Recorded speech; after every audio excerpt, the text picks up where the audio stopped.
En lo profundo de las montañas, cerca de un pequeño y olvidado pueblo, se erguía una antigua casa.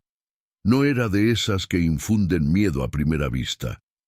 De hecho, su fachada de piedra y ventanas de madera desgastada podría haber sido encantadora alguna vez. Sin embargo, los habitantes del pueblo evitaban pasar cerca de ella, especialmente al caer la noche. Las historias que contaban los más ancianos eran suficientes para mantener a los curiosos alejados. Se decía que nadie que había vivido allí había salido completamente cuerdo. La casa había pertenecido a la familia Navarro, una familia prominente en su tiempo. Pero un día, sin aviso ni explicación, todos desaparecieron. Lo único que quedó fue la casa y el gran espejo que decoraba una de las habitaciones del segundo piso. Muchos creían que ese espejo estaba maldito. Nadie osaba mirarlo. Sin embargo, los detalles de lo ocurrido con la familia se desvanecieron con el tiempo, dejando un aire de misterio que solo los más osados intentaban descifrar. Ana nunca había escuchado la historia del espejo. Nacida y criada en la ciudad, estaba acostumbrada al bullicio y las luces brillantes. La llamada que recibió de un abogado una fría mañana de enero la sorprendió. Un tío lejano, del cual apenas recordaba haber escuchado, le había dejado en herencia la vieja casa. Para Ana, esto era una bendición disfrazada. Acababa de terminar una relación difícil y buscaba un cambio drástico en su vida. La idea de mudarse a una casa en las montañas, lejos del caos de la ciudad, le parecía la oportunidad perfecta para empezar de nuevo. Al llegar al pueblo, notó la desconfianza en los ojos de los locales. Cada vez que mencionaba que se mudaría a la antigua casa de los Navarro, recibía miradas inquietas. Un anciano en particular, don Manuel, la detuvo en una tienda de comestibles y le advirtió que tuviera cuidado. Le habló del espejo, pero Ana, con una sonrisa cortés, lo tomó como un simple cuento de pueblo. No creía en esas cosas. Para ella, los miedos del pasado eran solo supersticiones de gente mayor. La primera semana fue dura. La casa necesitaba más reparaciones de las que esperaba. Los techos crujían constantemente y las ventanas apenas cerraban bien, dejando entrar ráfagas de aire frío durante la noche.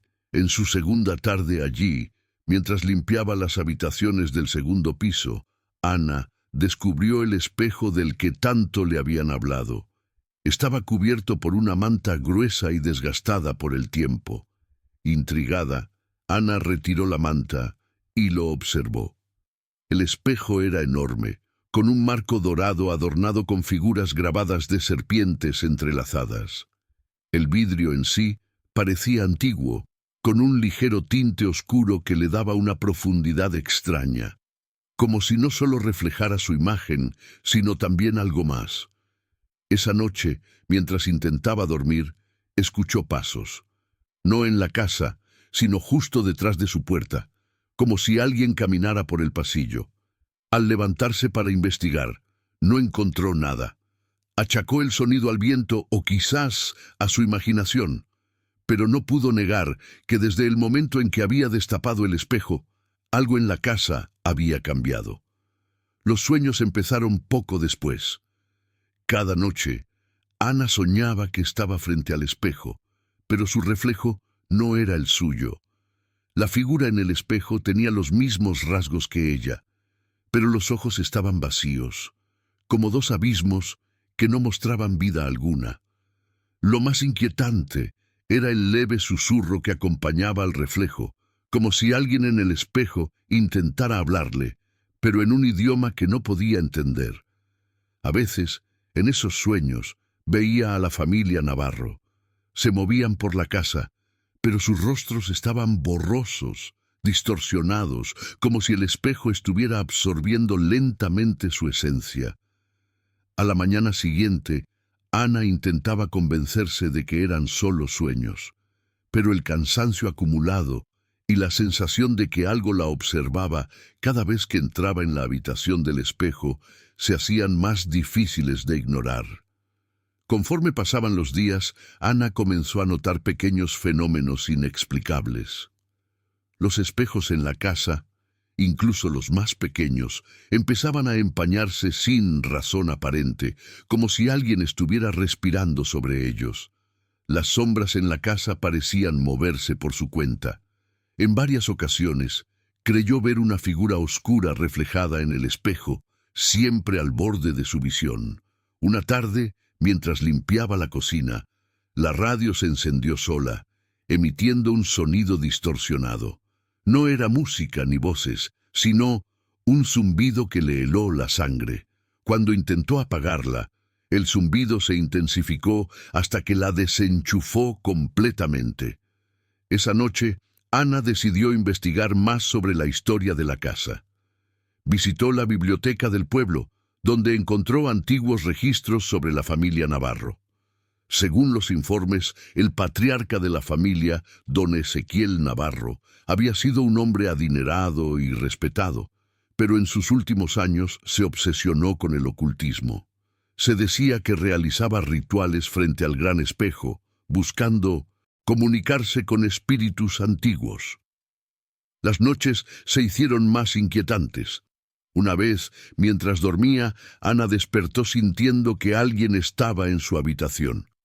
Al abrir los ojos, vio una sombra en el reflejo del espejo del dormitorio, pero al girarse, no había nadie. Era como si el espejo capturara algo que el ojo humano no podía ver. Los sueños se volvieron más vívidos. En uno de ellos, Ana se veía atrapada dentro del espejo, mirando desde el otro lado a su propio cuerpo. La sensación de encierro era sofocante. Despertaba cada vez más cansada y confundida, como si parte de ella se quedara atrapada en esos sueños. Una noche, decidió cubrir el espejo del segundo piso nuevamente, pero al día siguiente, la manta había caído al suelo. No recordaba haberla quitado.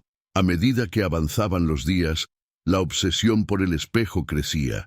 Sentía una atracción inexplicable hacia él, como si algo en su interior la llamara. Las visiones y los sueños seguían, y las voces en su mente se volvían más claras, aunque seguían siendo incomprensibles.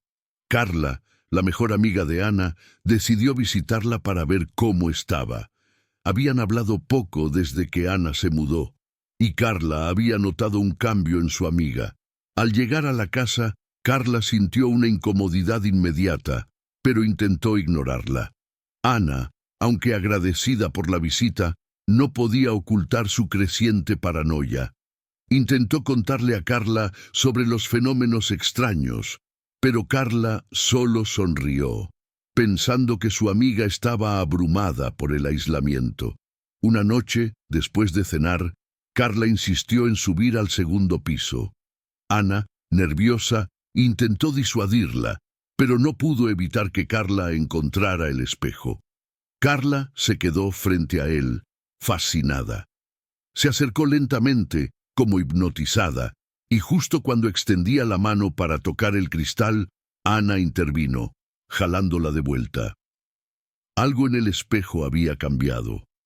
Ana sintió que estaba más vivo, más consciente de su presencia. Ana no pudo más. Esa misma noche decidió confrontar lo que estaba ocurriendo. Se quedó sola en la habitación frente al espejo, y por primera vez habló en voz alta, exigiendo respuestas. El reflejo en el espejo comenzó a distorsionarse, y de repente, una figura apareció. Era el patriarca de la familia Navarro, don Ezequiel, que la miraba desde el otro lado con una expresión fría y calculadora. Ezequiel le explicó, sin palabras, que su alma estaba atrapada en el espejo junto con las de su familia. Los rituales que realizó los condenaron, y ahora el espejo buscaba nuevas almas para alimentar su poder. Ana comprendió que el espejo estaba intentando atraparla desde el primer día. En ese momento, las luces comenzaron a parpadear, y la habitación se llenó de un zumbido ensordecedor. Ana sintió una fuerza invisible tirando de ella hacia el espejo. Con todas sus fuerzas intentó resistir, pero era como si algo dentro del cristal quisiera arrastrarla. Ana corrió hacia la puerta, pero ésta se cerró de golpe. El espejo emitía un brillo siniestro, y la habitación entera parecía vibrar con una energía oscura. Desesperada, Ana recordó los viejos registros que había leído sobre la familia Navarro. Había una manera de sellar el poder del espejo, pero requería un sacrificio. Mientras la fuerza invisible la empujaba hacia el espejo, Ana tomó una decisión. Corrió hacia el cajón donde había dejado una navaja, un recuerdo de su padre. Con un movimiento decidido, cortó la palma de su mano y con la sangre fluyendo, la presionó contra el cristal del espejo. El espejo vibró violentamente y las sombras dentro de él comenzaron a desvanecerse. Las figuras atrapadas parecían gritar en silencio, pero poco a poco el brillo del espejo se apagó, dejando solo el reflejo normal de Ana, temblando y exhausta. A la mañana siguiente, Carla encontró a Ana dormida en el suelo, frente al espejo cubierto de sangre. Ana le contó lo sucedido, pero no esperó que Carla lo entendiera. Había sellado el poder del espejo, pero sabía que nunca estaría completamente libre de su influencia. Ana decidió abandonar la casa para siempre. Mientras se alejaba, no pudo evitar mirar una última vez hacia la ventana del segundo piso, donde el espejo aún permanecía, esperando a la próxima alma que se atreviera a mirarse en él.